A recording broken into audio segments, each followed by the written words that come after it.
বড় বড় চোরগুলো জোড়াফুল থেকে উঠে ফট করে পদ্মফুলের উপর গিয়ে বসে পড়ছে। এরা প্রত্যেকেই গুণীজন বিদগ্ধ মানুষ। এদের নামের আগে পদত্যাগী, দলত্যাগী বা তৃণমূলী এই শব্দগুলো ব্যবহার করবেন না। এই মুহূর্তে সুখেন্দু শেখর রায়, সুস্মিতা দেব, প্রকাশজিৎ বড়াইকের একমাত্র পরিচয় তারা বিজেপি কর্মী। বাহ শ্রমিক বাবু, বাহ, কি কড়া নির্দেশ আপনার। এদেরকে কেউ চোর বলতে পারবে না, দলত্যাগী বলতে পারবে না, তাই না?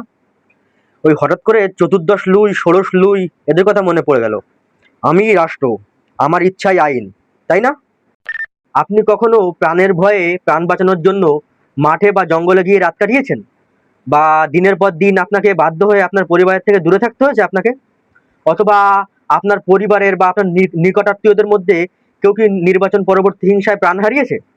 এসব কোনো কিছুই আপনি ফেস করেননি, তাই আপনি আজকে বসে বসে ভালো তৃণমূলের খোঁজ করছেন। তাহলে আমাদের মমতা বন্দ্যোপাধ্যায় আর অভিষেক বন্দ্যোপাধ্যায়কেও দলে নিয়ে নিন, এরাও তো ভালো তৃণমূল। ভালো তৃণমূলের মাপকাঠিটা কি আপনার কাছে? এই তিনজন হঠাৎ করে আজকে ভালো তৃণমূল হয়ে গেল কি করে?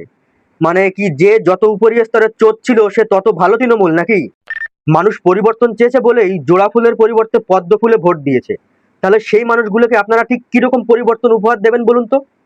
বড় বড় চোরগুলো জোড়া ফুল থেকে উঠে ফট করে পদ্ম ফুলের উপর গিয়ে বসে পড়ছে। যেসব নিচুতলার কর্মীরা দিনের পর দিন মার খেয়েছে, ঘর ছাড়া হয়ে থেকেছে, তাদের কথা একবারও ভাবলেন না?